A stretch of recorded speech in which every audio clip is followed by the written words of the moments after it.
like the main event, even though the finish made absolutely no sense. It was ridiculous. But, no, it was absolutely. But the action was really good. Seth Rollins was on fire, and I don't know if I'm going to say anything else good about the show, so I might as well say that first. So if you don't want to hear bad stuff, this isn't the show for you, because there's a lot to say. I actually, when I was watching the show, I never really worry about WWE because they have so much money and they're going to be around forever. So they're like stupid proof, and they still are. They're completely stupid proof. But what they're not stupid proof in the sense of like they'll never go out of business. They could drive all the fans away, and they still have so much guaranteed money coming in for the next 5 years. It'll be fine, and at some point, someone's going to figure out their way, hopefully. But I mean, they will, if it gets too bad. But the one thing is that short term, they can still if they continue to do shows like this, they can do a lot of damage. I mean, granted, there's no competition for them, but I mean, the first half hour of the show, I say the first half hour, the first segment of the show, I really did. This is the first time I say I felt like I was watching WCW when they were on their way down. First half hour. Yeah, it just felt. Yeah. You say first half hour. Dude, we had a 2-on-3 match for the tag team titles. Yeah, I know. Straight out of Nitro. Straight out of stupidity. No, but here's the other thing too.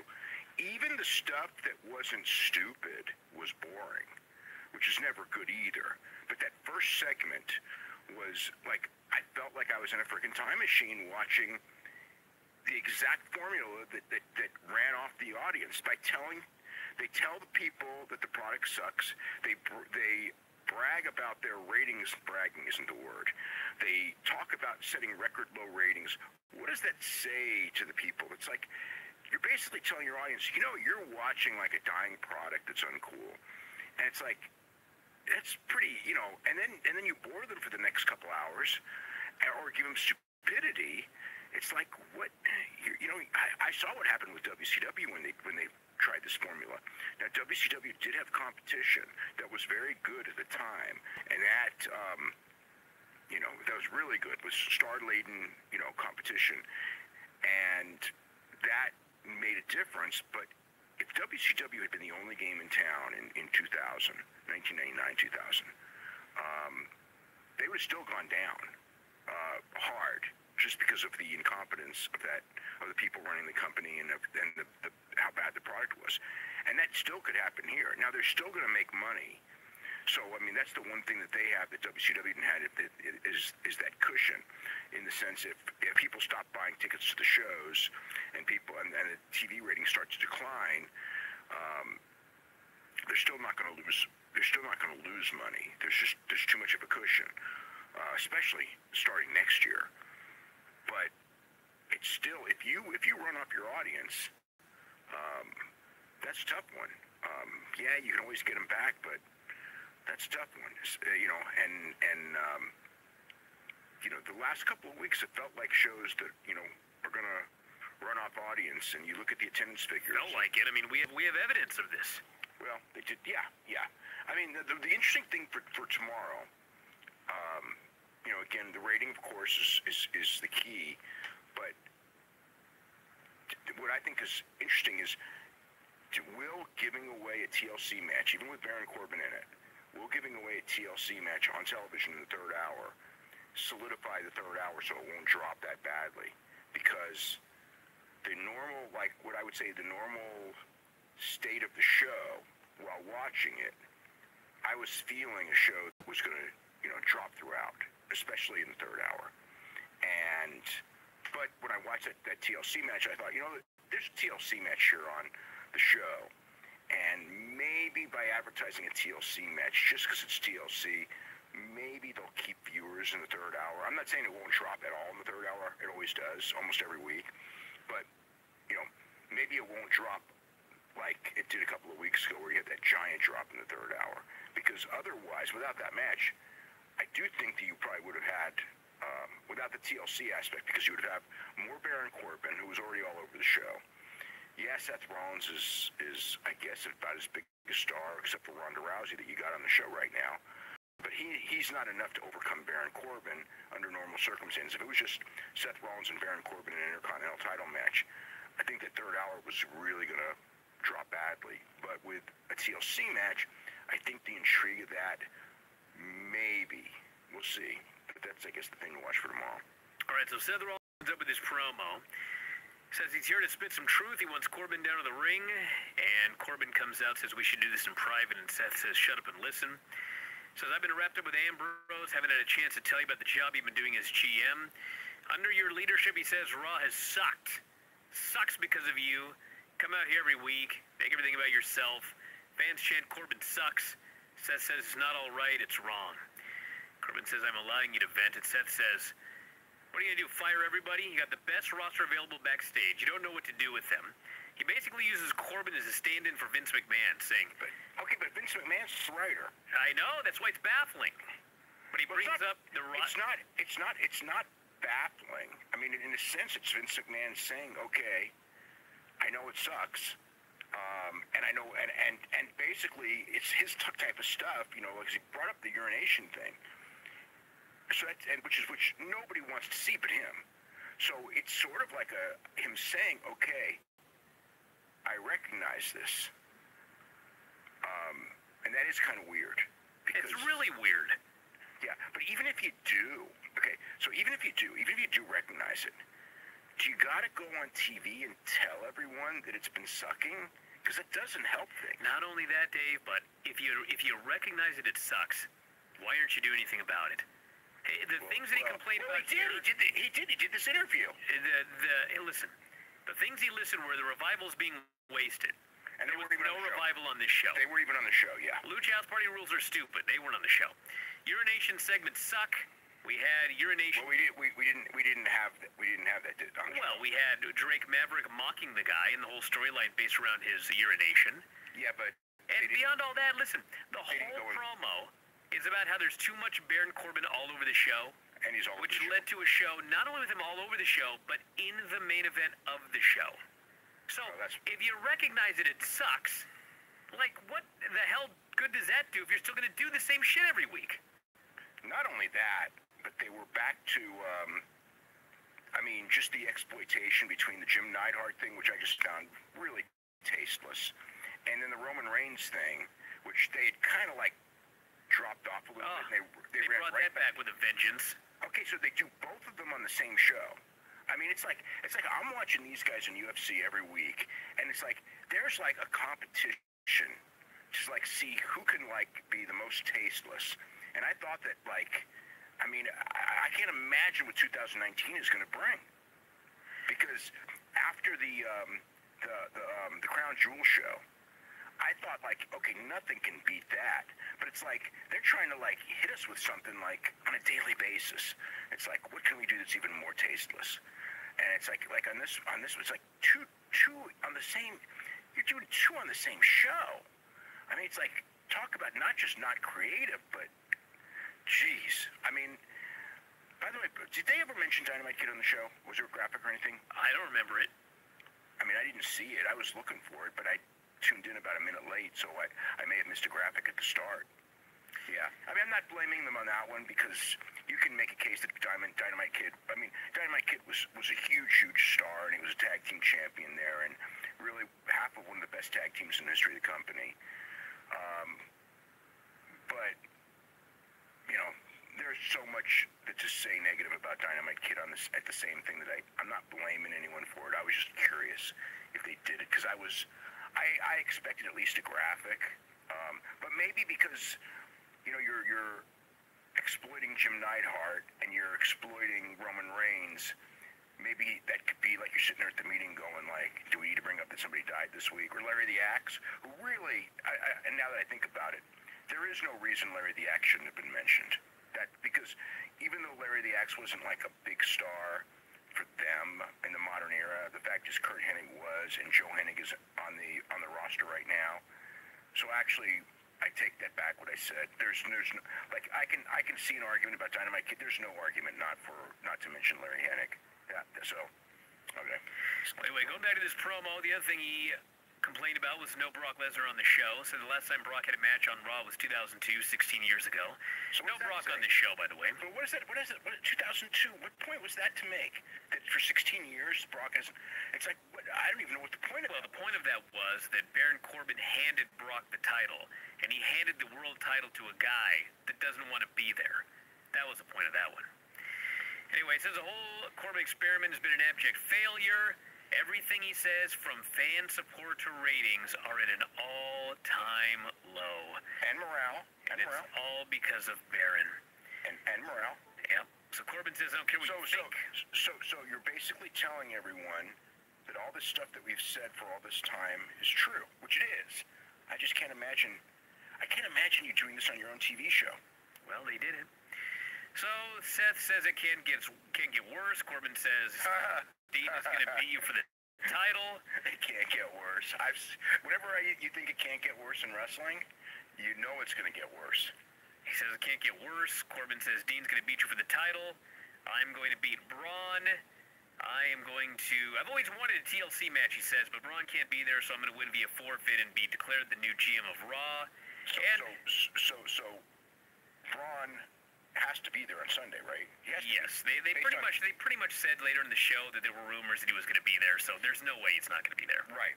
He has to be there. Yeah. So we'll get a 1-minute match probably, or I hope they don't do like a real match, because coming off of elbow surgery like in 3 weeks and then doing a real TLC match, that's completely stupid. Seth wants a match tonight. Corbin says no. Seth says he always wanted to do a TLC match. Let's do it. Corbin says no. Seth calls him a coward repeatedly. Corbin finally buckles, says fine, and it's for the Intercontinental title. And so Seth is fine with this. Okay, so later in the show, Charlie blames him for abuse of power for booking this match that Seth was the one who set up. Oh, that's only the beginning. Hey, by the way, they're doing a TLC match with Corbin and Braun on Sunday, we presume. Yeah, but it's going to be a gimmick, but the real TLC is the... Okay, what's at the top? Corbin and Braun. I have no idea. Isn't that kind of like an important detail? Maybe like the contract to be general manager, or the contract... So Braun gets it, he's a general manager? No. No, the contract to be general manager and the contract to wrestle Brock Lesnar at the Royal Rumble. So we need two things hanging from the top. What if Braun grabs both? Why are we booking the storyline? Shouldn't they have told us what's at the top of this damn ladder on Sunday? Yes, they should have. But that's probably what should be up there, though, because they did give us stipulations. So it's the full-time general manager contract or the championship match at Royal Rumble. So Seth is interviewed backstage. He just talked for 18 minutes, and Dasha still has a question. And this is what she asks after 18 minutes. I wrote this down word for word. I doubt you expected to be defending your Intercontinental Championship against Baron Corbin tonight right before your TLC match, in an unexpected and dangerous match. Do you regret calling out Baron Corbin? He says no. Why would he not expect to defend the title if he challenged for a TLC match? What else would be at the top of that ladder? I don't know. AOP and Drake Maverick. AOP and Drake Maverick defending the titles against Gable and Rude? What? I know. It makes no sense. Why would you do that? Oh my God. So the babyface run wild, toss Drake over the top, heat on Gable, he tags in Rude, heels cut him off, double power bomb. Then, like absolute morons, they tag in Drake Maverick. He lays on Rude, Rude cradles him, wins the title. Renee says this finish is unbelievable. She cannot believe they won the titles, pinning Drake Maverick. Didn't everyone see that finish coming a mile away? I mean, you'd think so. And then Corey Graves says, I can't imagine Drake Maverick intended for that to happen. The commentary makes this show so much worse. Go. I tell you what, you know that they completely changed the tone of the commentary, and they really, tried to get, Renee to be, more argumentative and things like that, and I just thought it came off so fake. It's like, you can't, just turn a switch and go, okay, I want you to be, I don't even know who. Whatever it is, it wasn't her. and everyone knows it's not her. And I just thought it just made the commentary, which isn't good to begin with. It made it worse because it was just so fake. So yeah, that's just another thing to complain about on the list. Gable, by the way, Gable is out of his singlet. Yeah, he's got trunks now. Yeah.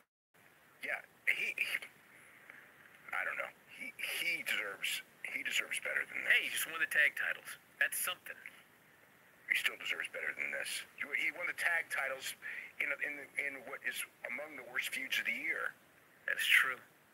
So that's not necessarily, I mean, it's great he's got the belts, but it's like, how much do these belts mean? He pinned Drake Maverick to win him, and this whole angle has been based on the fact that Drake Maverick peed on Bobby Roode's robe.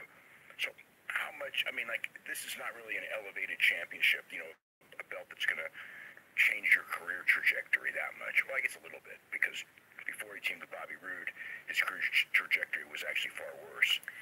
Then Roode does a promo and says, you know, there hasn't been a lot of hope here on Raw lately, but we knew if we put in the hard work, someday we'd be sitting here as tag team champions. They pinned Drake Maverick, acting like it's a WrestleMania title win or something. Well, it is a title win, so the hard work paid off. They pinned the manager. I mean, come on. But they got the belts. Natty does this promo. I swear to God this happened. Natty comes out. She's happy and she's smiling, the biggest smile, and then she gets in the ring and says, normally I walk out here with a smile on my face. I'm like, you just did. Are we supposed to imagine that you walked out here sad when you walked out here happy? She buries Ruby Riott. She's always smiling, I know. Says she made this personal when she destroyed her father's sunglasses. This, she said, was an attempt to destroy Jim Neidhart's legacy. Destroying his sunglasses was an attempt to destroy his entire legacy. She brings up the Montreal Screwjob from 21 years ago. Oh my God. I couldn't believe, I mean, I'm listening to this going like, I can't believe they're bringing this. Like, I guess so the idea that she tried to say is that somehow it was very, very difficult for her to get a job in WWE because Brett punched Vince 21 years ago. Yes. When by the time she came up, I mean, it's not like, you know, it's not like other people in the family weren't, you know, I don't know. Whatever. It's like everyone knows that like whatever mad grudges Vince had against Brett probably went away after a while, certainly long before she was signed. Dude, Natty was signed in 2007. Brett had already been put into the Hall of Fame. Not only that, they were begging Brett to come back from the minute WCW died. So it's like, whatever. So anyway, she says she's proud to be a represent her family. She's dedicating the match at TLC to her dad. And then out comes Ruby. Says all Natty does is walk around the locker room feeling sorry for herself. She doesn't need respect. She needs to get herself a good counselor. Says she doesn't represent her family. She disgraces them. She has a gift. It's a giant table with Jim Neidhart on it. Says, I'm going to put you through this table on Sunday. You and your daddy will be closer than ever. God, this is so bad. It's so bad. So bad. As soon as I saw that, it's like, there's zero heat on Ruby Riott. You know what I'm saying? I mean, it's like... Not one person is mad at Ruby Riott. They just think this company sucks. I'm sure somebody's mad at her. No, not one person. It's 2018. Are you kidding? All I know is my 2-year-old wouldn't be mad at Ruby Riott. Probably. Well, all I know is I wasn't mad at Ruby Riott. I was just like, I was more like in disbelief. It's like, they're really gonna do this? I mean, it's not even. It's like it's not even like in a heated way, if you know what I mean. It's like so like there was like no believability to it whatsoever. I mean, like you just know it at least like when Randy Orton was like feuding with Eddie Guerrero. I mean, with Rey Mysterio over Eddie Guerrero. It's like as Randy Orton at least came off kind of vile. You know what I mean? Like, okay, deep down I know that he doesn't want to say these lines. I know he doesn't, but he's good enough at being vile that I can almost accept it. I really couldn't. Ruby Riott, there's like, you know, and again, I don't know. Yeah, I thought it reeked of desperation and not in a not in like any kind of a positive way. So all I want in this world is for these wrestlers to just be able to cut promos and not have to be interviewed by dingbats backstage. And we finally get somebody just cutting a promo, and it's Dolph doing a selfie video. He says, "I'm not the good guy, I'm not the bad guy. I'm Dolph Ziggler. I don't want Finn involved. I plucked Drew from obscurity, and tonight I'm going to send it back." I didn't like Dolph Ziggler's interview. They have this match. Drew cuts a promo saying he doesn't know or care what kind of guy Dolph is. He's going to get his head kicked off. So, of course, Drew gets his win back this week. They actually had a pretty decent match. It was nice. It was a good match. Teased a count out. Dolph tries a super kick, collapses. Drew's screaming at him. Dolph hits a zigzag out of nowhere for a near fall. Goes for the super kick. Drew hits a claymore kick out of nowhere, gets the pin, and then destroys him afterwards. Destroys him. Guys come out to make the save. He goes to leave, but then hits a claymore kick to the head on his way out for good measure, leaving the guy for dead. They not only got his win back, but he pretty much sent Ziggler back to the prelims the way he was treated. So we had Bayley, Alicia Fox. If you are not aware, after if I were like a fan that went out of my way to watch this mixed match challenge. I know there's so many and changes. Like every week, like think about that. This has been going on for like 3 months now. Like months and months and months and months. We're down to the semifinals. They're still taking people out of this thing. Finn Balor's out. He's been replaced by Apollo Crews. In the semifinals. Yeah. Well, the one thing is that Finn Balor's got a match on the show, so they could win, and it could be like a push for Apollo Crews. I'm just baffled why they would even bother to do a mixed match challenge ending at TLC, where all of a sudden they find out that these guys have to be at big matches at TLC, and so they got to take them all out of these mixed match challenge matches. It's mind-blowing. Why the hell did you even bother? Why did you put anyone of value in the mixed match challenge if you just know they're going to be in a big match at TLC, and so you're not going to want them in the finals of the mixed match challenge? I am certain that when this thing was started, they probably had a good idea that AJ and Charlotte Flair, maybe not Charlotte Flair, but AJ would be in a big match. So I'll give you that one. A lot of the other ones were injuries.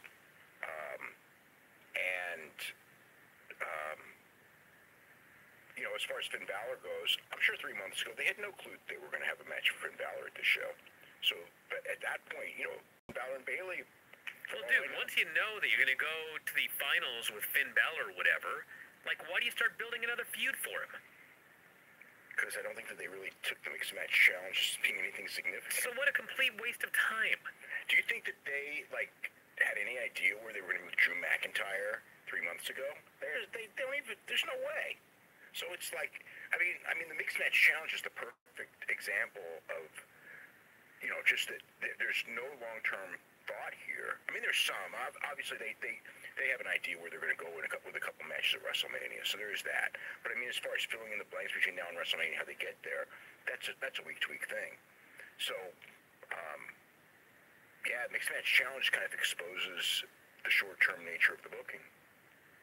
And my larger point is, if you watch this year's mixed match challenge, good luck getting anyone to watch next year's.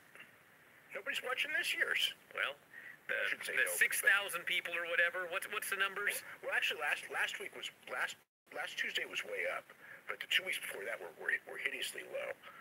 But last week was up. This week it's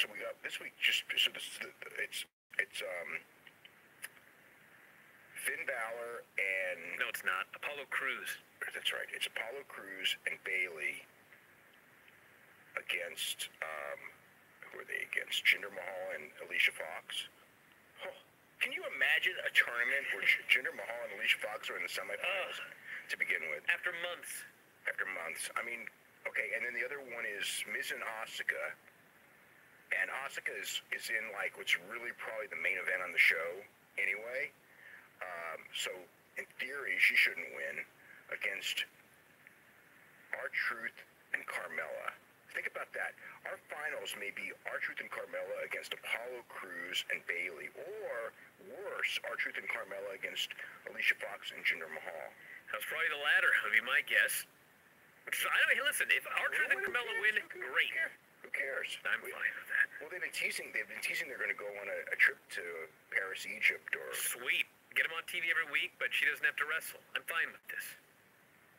So anyway, Bayley and Alicia Fox have this match, and Jinder distracts Bayley. Alicia hits a boot. Apollo Crews runs down, starts beating up the heels. Sasha almost kills a Singh brother with a knee to the face, trying a Meteora. Then she asks Apollo to throw her onto the heels, and then Bayley hits a belly to Bayley for the pin. That's the match. Hey, it's fine. That's what it was. We go backstage. I swear to God, I wrote this dialogue down. It's Dean Ambrose with Charlie.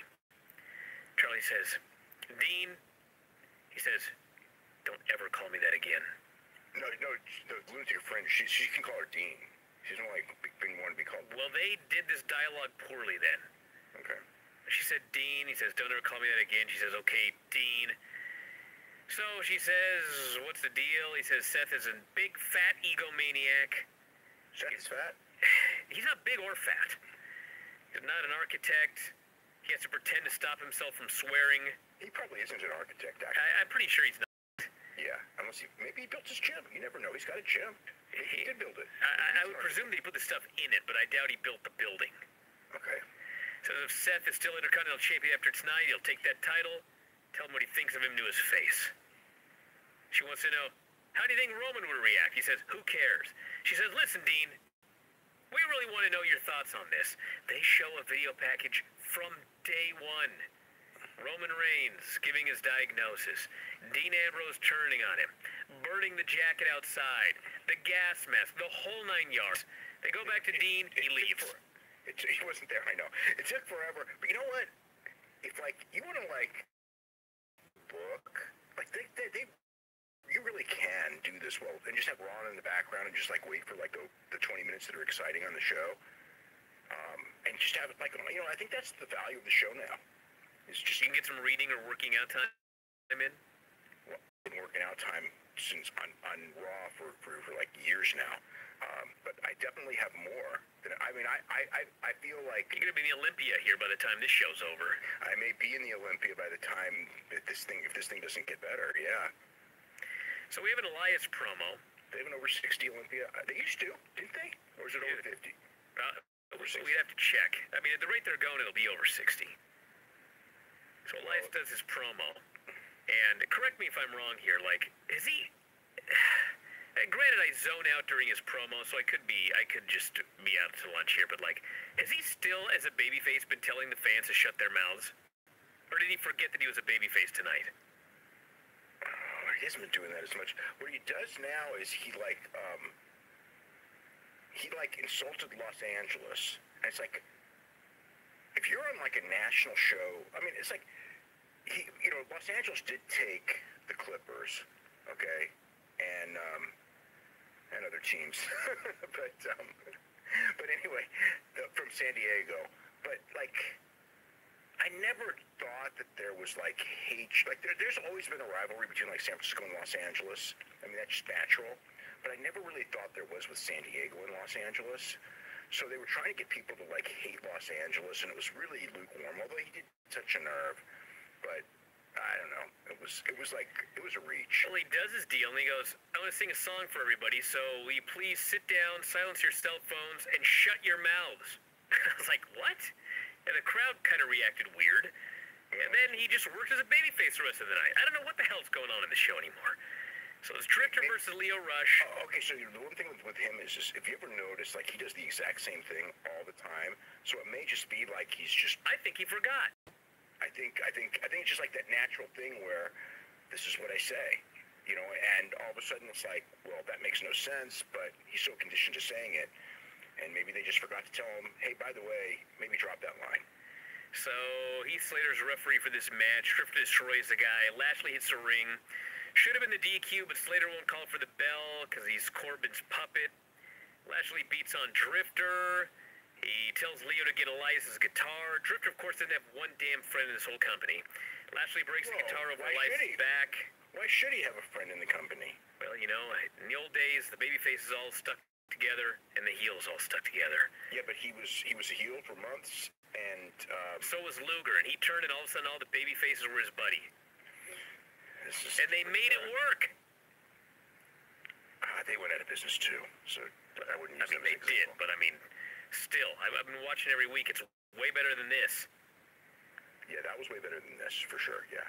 So now we've got the bullshit heel ref, and Lashley demanded Heath count the pin, so Lio Rush pins the Drifter. They spent 10 minutes recapping the first 2 hours of the show. Here's some book time. Okay, so now, yeah, I know. So the thing about this is, this was the first time I have ever seen a blatant heel ref where the announcers are calling him like he's a babyface. Because it's like... He's being forced into this role. Right, it's like they're trying to put all the heat on Corbin. But here's the thing. If Corbin loses next week, does Heath, like, go back to being a wrestler? And this is just to go in and back to... I don't know. Whoever's in charge has to make that decision, I presume. Okay. I don't know. Corbin tells Heath he'll be refereeing the main event. Alex out for the press conference. Nia takes the microphone before Ronda comes out. And she goes on and on and on and on. I thought she was done. She keeps going on and on. Long story short, she's going to break Ronda's face like she broke the face of Becky Lynch. Ronda Rousey comes out. Okay, let's say this actually... People aren't going to want to hear this, but I actually thought that as far as the level of a Nia Jax promo, this was a lot better than usual. Okay. The first half of this, I thought, this is way better than usual for Nia. Yeah, absolutely. But then she just kept going. And she's droning on and on and on. This felt like a 30-minute promo. Yeah, by the time she was done, I was like, whatever goodwill you had at the beginning of this promo is all gone right now.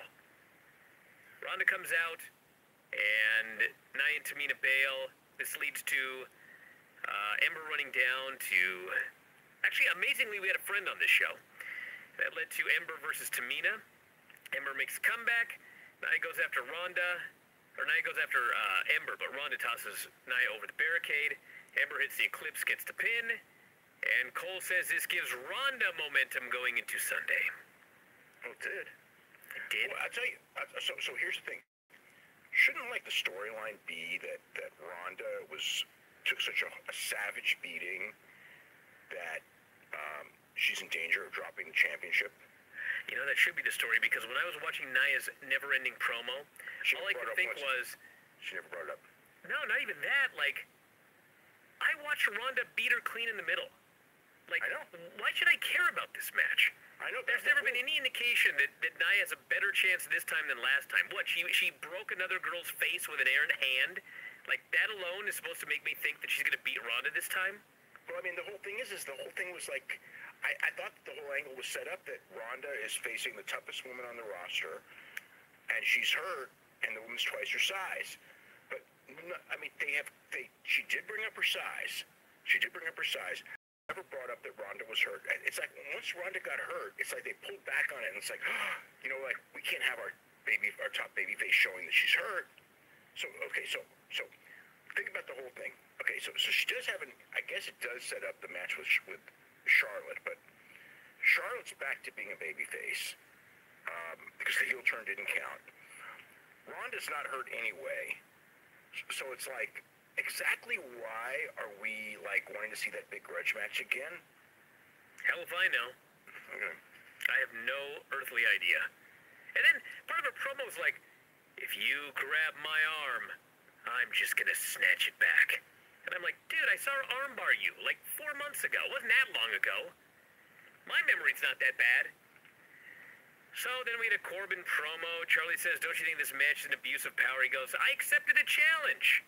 I know, that was... I listen to that question, I'm going like, are they, like, not watching their own show now? I presume so. Seth versus Baron Corbin TLC match. It's actually a pretty damn good match. Much safer than usual TLC match. It was good, though. It was exciting. The crowd was into it. Everything. It was good. Yep, Seth, there was one spot. I'll get my complaint out of the way first. It's a little thing, but... So, Seth goes for a chair. The fans start chanting, we want tables. And this is one of those things where guys either don't or aren't allowed to think on the fly.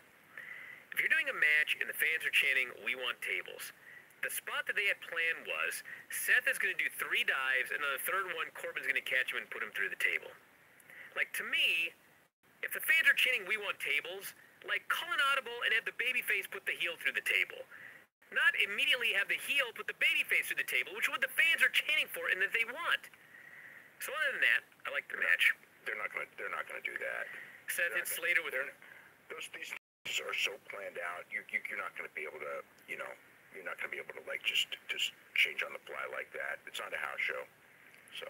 Seth hits Slater with a chair. They fight outside. Seth puts him on the table. Frog splash, goes to climb. Heath tips the ladder over. Seth gets necked. Heath then tries to help Corbin climb. Seth comes back, takes out Heath Slater, gives Corbin the buckle bomb through a table in the corner. Rollins gives Heath a super kick, so the referee's dead. Gives Corbin the curb stomp, and then just climbs up, grabs the belt, and they ring the bell. Why is there a referee? I know there was no referee. There was no reason for Slater to be there. Why do you need a referee in a TLC match? There are no DQs, and the only way to win is to grab the gimmick. So, like, what do you need a ref for? He's not counting. To signal that he grabbed it. But that didn't happen here. The ref was dead. I know. I was shocked. I thought that, okay, he's grabbed it, but there's no ref, so that Corbin was going to come up, hit him with a belt shot or something, and then grab it, and the referee would come to and see him with it, and then, that's what I figured they would do. Nope. But they didn't do it. They forgot. They could have made this. They could have made this work. They could have had a second ref run down and signal, and then we wouldn't have this complaint. But they didn't do that because I guess they felt that if they had, then Corbin would have had to fire that other ref. So there was no. Yeah, but if Corbin's losing power on Sunday, then who cares? You can't fire the guy anyway. Unless that means that Corbin's winning, God forbid. I'm almost like. No, because Strowman's supposed to get that title shot. So if Strowman doesn't win, if Strowman doesn't win, they have 6 weeks to get that title shot back on him. But that would be so lame. And Corbin did lose this TLC match, so yeah, but if you think it's impossible that they'll do a heat finish and Corbin win, well, I don't think anything's impossible. But Strowman's going to come back, for that big pop and then lose now. Yeah, I can see them doing it. They'll be like, oh, he came back, he was hurt, and before Lesnar came back too early. Terrible booking, terrible. You don't think it can happen? The more I talk about it, the more I think it's going to happen. I think anything can happen because we're not booking for logic anymore. So no. Well, let's talk about some logic here. The New Japan Wrestle Kingdom 13 card is complete, and here are all of the matches. No Battle Royal. It's now. Yeah, I was told that actually a couple months ago. No. They weren't going to do the Battle Royal, but they were going to do the I thought it was going to be a never openweight championship match, but they're saving the never openweight championship match is going to be on Saturday at New Year's, the 5th, at New Year's Dash, and the 6-man match. Never openweight trios. 6-man, yeah. Okay, so the idea is they're going to do all the gimmick teams. We're going to get like 40 minutes of gauntlet matches with teams that I don't think are going to even be announced, one after the other, with like basically everyone on the roster that's not on, in matches already. And whoever, ends up on top at the end will face Tama Tonga Tangaloa and Ishitaiji Ishimori at New Year's Dash. So it's just a way to get, it's essentially in the role of the Battle Royal, but you're going to have higher quality guys, because you're going to have Minoru Suzuki's going to be in there, probably Archer and Smith will be in there, Kojima, Jeff Cobb and Michael Elgin. I don't know all these guys, but these are the type of guys that are all going to be in there. So you're going to have a lot higher quality guys, and then you can still have the, whatever Fujiwara, Great Kabuki, if you're going to do those kind of surprise guys, and mix them in, or whoever they're going to come up with. So it's fine, Taguchi, sure, Jushin Liger, all those kind of guys. Kota Ibushi, Will Ospreay for the never openweight title should be awesome. Ishii versus Sabre for the British heavyweight title should be awesome. Okay, so Well, go ahead. Let me go through all the awesome matches first. Every match is an awesome match. Kushida Taiji Shimori for the IWGP Junior title should be awesome. Okada versus Jay White should be awesome. Jericho Naito for the Intercontinental title should be awesome. Omega Tanahashi should be awesome. Cody Juice Robinson, IWGP Intercontinental title. U.S. title. U.S. title, I apologize. Girls of Destiny, Young Bucks, Evil Sonata, IWGP Tag Team titles. And Kanemaru and Desperado versus Roppongi 3K. Bushi and Shingo Takagi for the IWGP Junior Tag Team titles. This will be a tough show to beat in 2019. Maybe impossible. Yeah, the only thing missing is Hiromu Takahashi. If he was on the show, then it would be impossible to beat, I think. So I think this is the deep. I don't think this is necessarily the best Tokyo Dome show in history, and it's not the most. What's the word I'm looking for? It's like I'm not the most excited for this Tokyo Dome show of any Tokyo Dome show in history or anything like that. But I do think as far as depth goes, there's never been a show that can touch this one. I mean, when you're talking about, like, there's like 6 matches that could all be match of the night. Match of the think about it. There's 6 that could be match of the year. You're right. Saber and Ishii is always tremendous. Okay, Ibushi and Ospreay. I mean, it's going to be very difficult for them not to have a match close to match of the year. Tanahashi and Omega are two of the best big match wrestlers in the history of wrestling. They're not going to have a bad match. They're not going to have anything less than a great match at the Tokyo Dome. Okada and Jay White. Look, it's the biggest match of Jay White's life. You got Okada at the Tokyo Dome. When was the last time Okada had a bad Tokyo Dome match? Like, I guess his first match in 2012 when he had that 5-minute match. But since then, he's been a killer in every Tokyo Dome. Juice and Cody will be fine, and probably will be good because, you know, Juice Robinson's real good. Cody's learning Japanese style. He's been a lot better of late. The 3-way tag team junior tag title will be good. The 3-way heavyweight tag title will be good. They won't be matches of the year, but they'll be good. Who am I leaving out? Is that everybody? The junior. The junior. I don't know that the junior match will be match of the year quality, but it could be. I mean, Taiji Shimori is fantastic, and Kushida is one of the best workers in the business.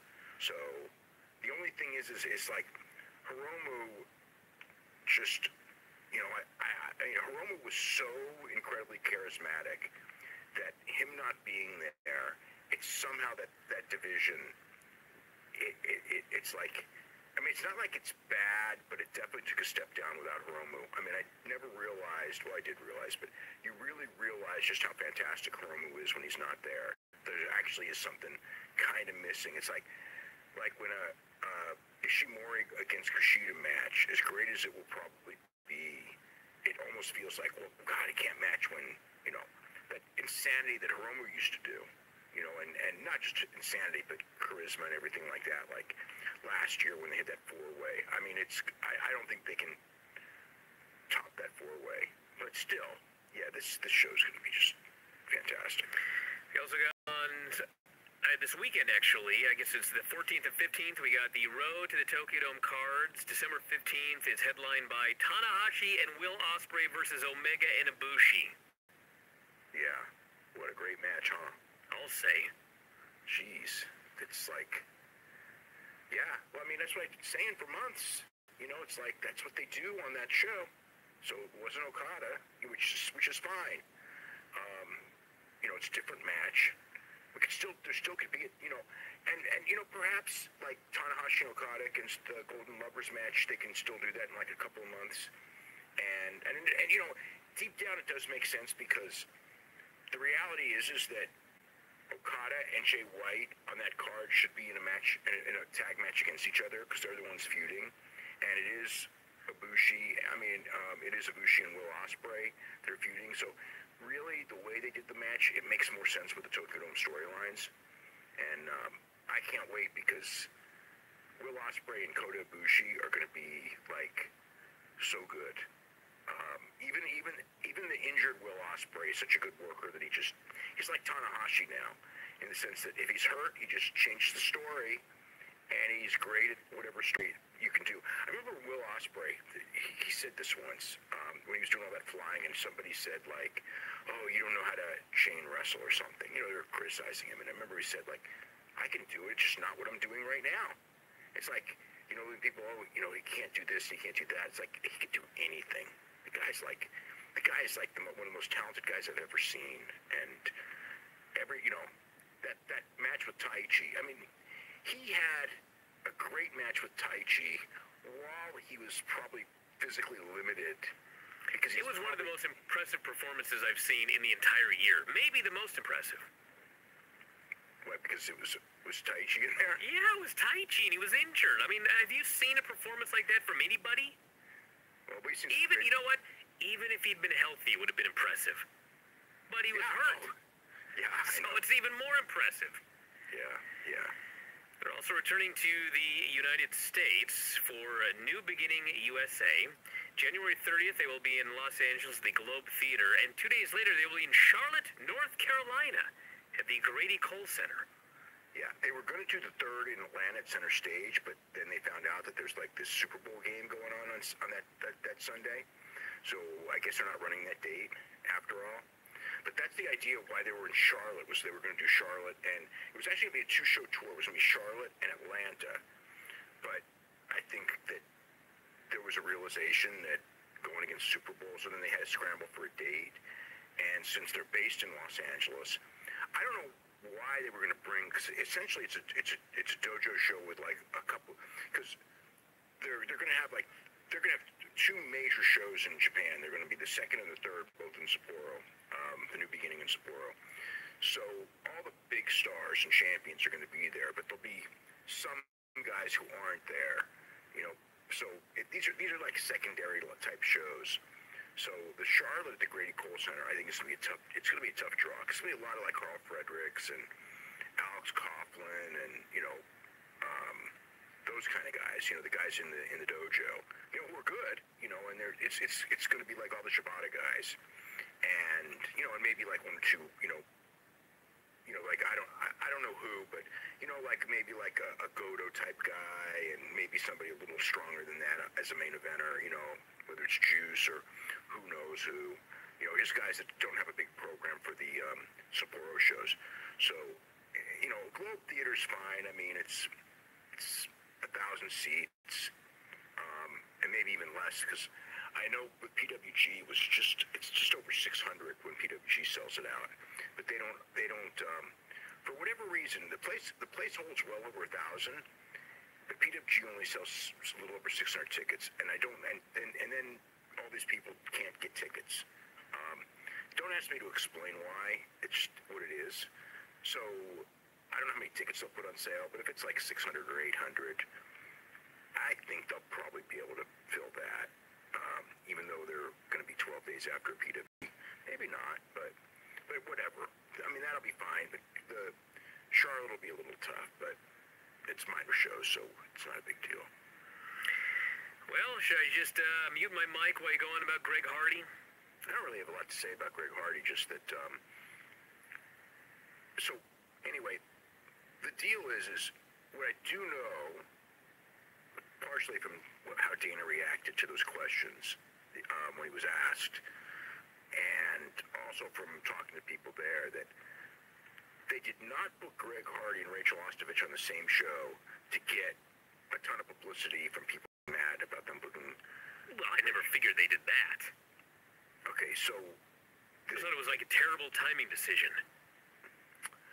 Well, there's a lot of what it is there's a lot of pressure from ESPN and from the top at UFC that show on the 19th, because it's the first ESPN show and it's the first show on ESPN Plus, that they need marketable matches, and so they wanted Greg Hardy's debut because they think that NFL player making his debut is a big deal, and I think when they came up with that idea, they thought that Ostovich was off the show. And then Ostovich is back on the show, so they asked her if it's okay, and what's she going to say? You know, no, I don't want to be on that big show because he's on the show, or no,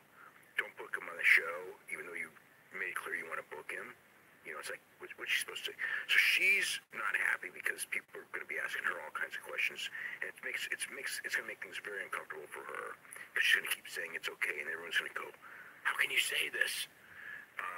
Because what else is she supposed to say? She can't go against her boss. She's not a star, but she has a chance to be a star, and and I'm sure she knows this, that this is her chance to be in, get a lot of exposure on this show, which she's never had in her career whatsoever. Look, I think her biggest payday for a fight's $10,000. So, that tells you the level of the whole thing.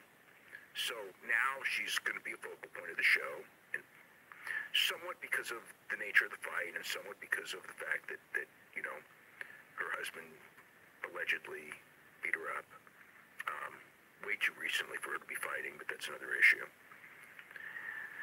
And that's the deal. And I think that they thought, well, I guess they thought we'll probably get some heat in Danish. I don't want to hear it. It was, if you saw the thing on TSN when the reporters, or I'm not sure it wasn't TSN, it was I'm not sure where it was. I think the TSN reporter was there, was one of the guys, but there was a couple of reporters and they were asking him questions and he just went off on. She doesn't care, so why should you guys care? You're the only ones who care. It's like, I don't think he realizes that he's going into New York in January, and if there's any coverage of that show, that thing is going to be brought up. And if it gets brought up, it's the worst because it's New York. It's two pretty girls, and they're going to come up with any excuse to get them in those tabloid papers and on those news shows, pictures of Rachel Ostovich in any kind of revealing pictures of Rachel Ostovich. And as soon as they do that, what do you think they're going to be talking about? Domestic violence.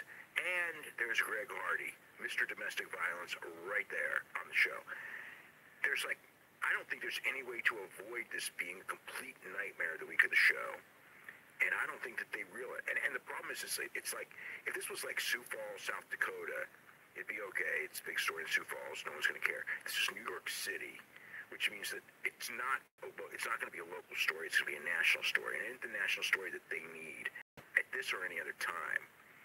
Plus, what happens if, like, some women's group, hears about this? You know what I mean? It's New York. It's a national story. Nobody needs this publicity. This is so ill thought out. But I guess we'll have to see how this all turns out. But it's going to be, they're going to be miserable. Everyone involved is going to be miserable. Hardy's going to be miserable. Ostovich is going to be miserable. Dana's going to be miserable. ESPN's going to be miserable. It's going to be like, that's not what you want going into your first show, on the network. And you don't want the public to think, again, if it was in South Dakota, nobody would know. It's in New York. And what's the public going to think about all this?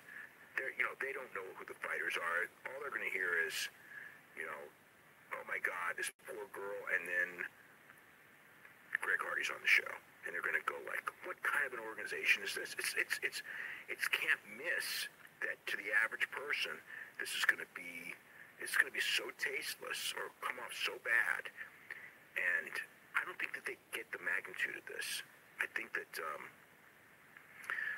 think they just think that, some MMA reporters are going to be mad, so who cares? I don't think that's the least of their problems. And I don't think that they're walking into it. But, maybe they just think, well, we'll do it and it'll go away. And to a degree, of course, they're right for the hardcore fans. It's not like anyone's not going to watch the show because of it. People will watch the show. And I think that's what they're looking at. People will watch the show. But do you really want your reputation to be so bad, especially when you're a product that has a hard time getting sponsors? Do you really want that? It's like, it boggles my mind that they think so narrow, but they did. And all of them, it's not just UFC, the CSPN, they won't get the heat for it, but it's still their property that they just spent $300 million for, $300 million a year for, $1.5 billion for, and you're putting them in a position to be considered a sleazy property on your network. That's going to be that you're paying all that money for, You don't need it. Have some like big picture foresight. Jim to the mailbag here, mailbag at WrestlingObserver.com. It says, what's the deal with the older, way past their prime former top guys like Tenzan and Nagata basically being jobbers in the tag league? Why not you guys use guys who can still work in those spots? Nagata can still work. Tenzan, you could make a point, but not Nagata. Nagata's great. He says, why are they willing to do it? Did they not make a lot when they were on top?